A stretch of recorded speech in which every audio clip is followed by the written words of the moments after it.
Duduzane SlyMedia Tv. Duduzane SlyMedia TV.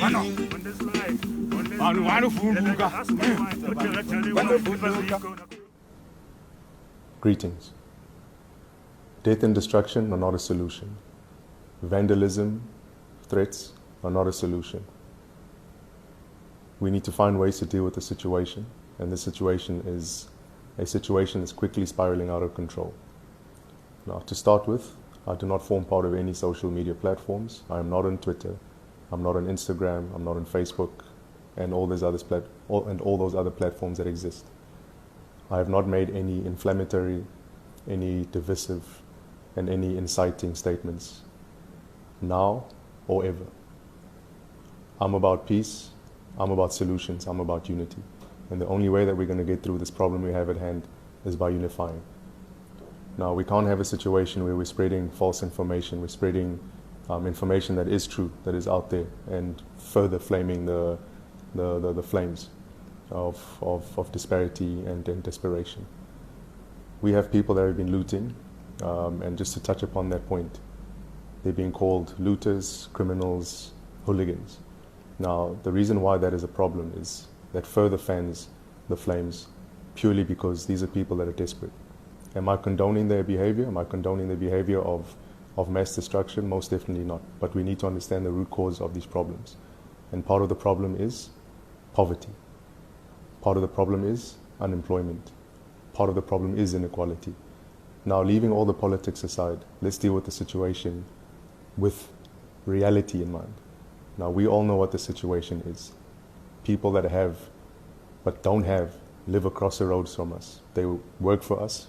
Some of them have been people that have grown us up. Now, we can't have a situation where they leave their places of work, go home, and they have no food on the table. This is something that will create strife and will lead to situations such as these. Now, the current issue that's unfolding out in our country is not one that is of a flash in the pan moment. This is an issue that's been building up for many years. We're not here to blame people, we're not here to blame the current government, not here to blame the apartheid government, we're here to blame the issues as they exist. The socioeconomic issues in our country are real. Starvation is a real thing, and we need to understand that if we do not deal with that issue specifically, we're going to have these problems. So this is no surprise that this has happened. Now, two things have caused the what is called civil unrest. One was the arresting and the imprisonment of Jacob Zuma. And the second thing, in my firm belief, is lockdown. And let me touch upon that.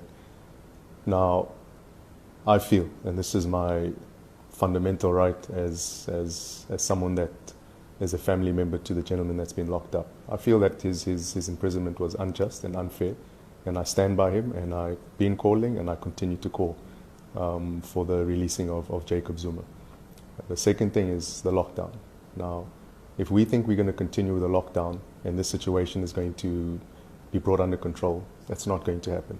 And the reason I say this is, and I've said this a year ago, when the first phase of the lockdown happened, the first 21 days, if I'm not mistaken, I'd said we only have this one chance, which was last year in late March, early April, to lock down the country. We will not have any chances after that. Why? We have a set of unique circumstances in South Africa, socioeconomic circumstances, that put people in a position where they're not able to fend for themselves. Now, if we come and we lock people down further and say, guys, you guys haven't been earning for a while. As a matter of fact, the ones that have, sit at home indefinitely. What do we expect to happen? There's certain choices that we've made that have brought us to this position that we're in today. There's certain decisions that have been made and certain decisions that haven't been made that have brought us to this point. Now, it's not going to help us pointing fingers and creating issues that will divide us. We need to pull together. The issues of inequality, the issues of poverty, the issues of unemployment are obviously a real issue. This is what's playing out in the public domain. And the bigger issues that will follow as they latch on to these root issues. And we're seeing it happening, the issues of tribalism that have existed in our country, where there's been black on black hate. There's issues of racism that have popped up, and we see it always transpiring whenever there's some sort of unrest in the country. It'll always boil down to black hate, white hate, Indian hate, and colored hate, and whoever else is in the system. And the one issue that if we do not keep an eye on is where we'll be heading to if we do not sort the situation out immediately, is the issue of xenophobia. The issue of xenophobia is one that's going to drive us further into a point where it'll be difficult to reverse the gains that we've attained to this point. So what I'm saying and what people should be saying is, how do we deal with these issues as a society? Government is one side. What government does is what government is going to do. What they haven't done is what they're not going to do. We need to decide amongst ourselves if we're working together and if we're going to make the situation a much easier, smoother transition into a point where we get back on our feet. Us arming up and creating militia groups to protect ourselves and our families, that's our fundamental right to defend ourselves. There's absolutely nothing wrong with that. The problem comes in when there's a complete disregard for the law and people are just killed in an unacceptable manner. You know, yes, you've got people rioting. Yes, you've got people that are scaling walls and attacking institutions, businesses, warehouses. It's completely unacceptable. But if we have that situation where there's groupings that are armed, if we have a situation where we have a police force that's been deployed on the streets and they prove to be ineffective because they're overwhelmed, if we have the South African National Defence Force that's put down on the ground, something's going to give. And bear in mind, we are one massacre away, just one massacre away from a complete spiraling out of control of the situation. So for the people that are armed and are defending themselves, please do so responsibly and please do so carefully. And similarly, for the people that are protesting and looting, please do so carefully and please do so responsibly, because you cannot hold people responsible for defending what they love.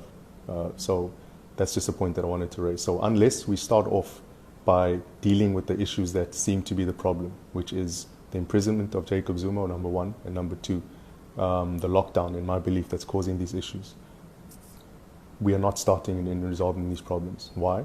Because a lockdown is about people sitting at home. You've got idle minds. You've got people that are full of energy. You've got people that are upset. You've got people that are hungry with no options. As a matter of fact, it's not only going to be an issue that's systemic, that exists only in the townships, in the rural areas, and in the informal settlements, like we all believe for some magical reason. That problem is now persisting. It's now existing in our suburbs. So people that used to be well off are now not as well off due to the conditions that the lockdown has created. Not being able to earn, now we're all going to find ourselves in a situation where down the line we will be part of the unruly mob that's out there trying to feed our families. Let us not get to that point. So with that being said, I think we all need to take responsibility, all of us, for where we're at right now. And we all need to be a part of the solution.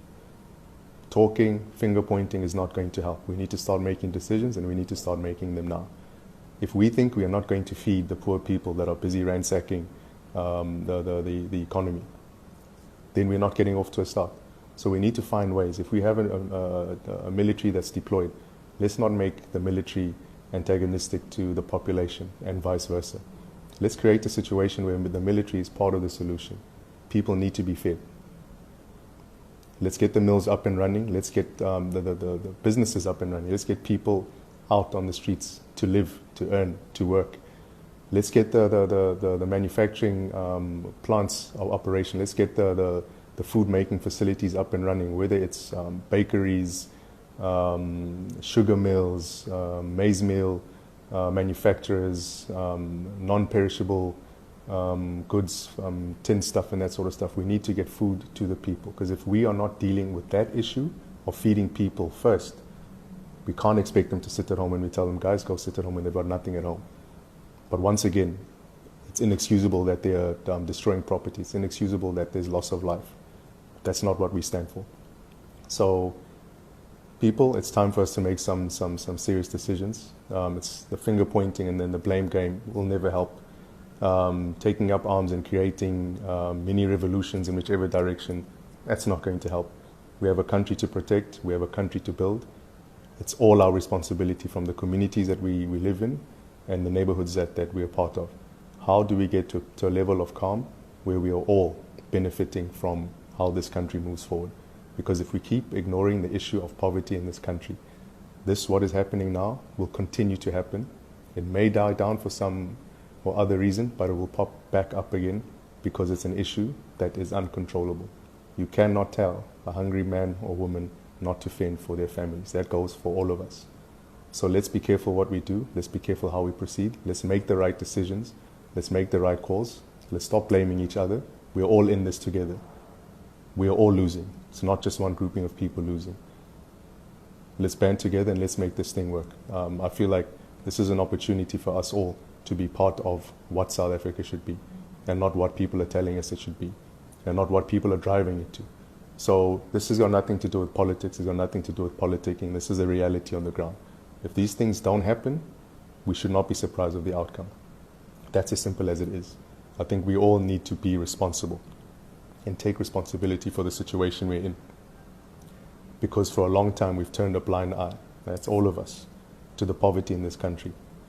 Handing out food parcels as a temporary solution. Giving people food and blankets during winter is a temporary solution. How do we get to a point where we have kitchens up and running that people do not go to bed hungry? That's what we should be looking at. And now is the time to start putting up those government kitchens, if it may be so, where people do not have an issue with starvation. From that point onwards, I can guarantee you it makes it easier moving forward, and people are more amenable to decisions being taken and to options being put on the table as options of relevance and reality to their situations. Don't ever forget that people are a product of their environment.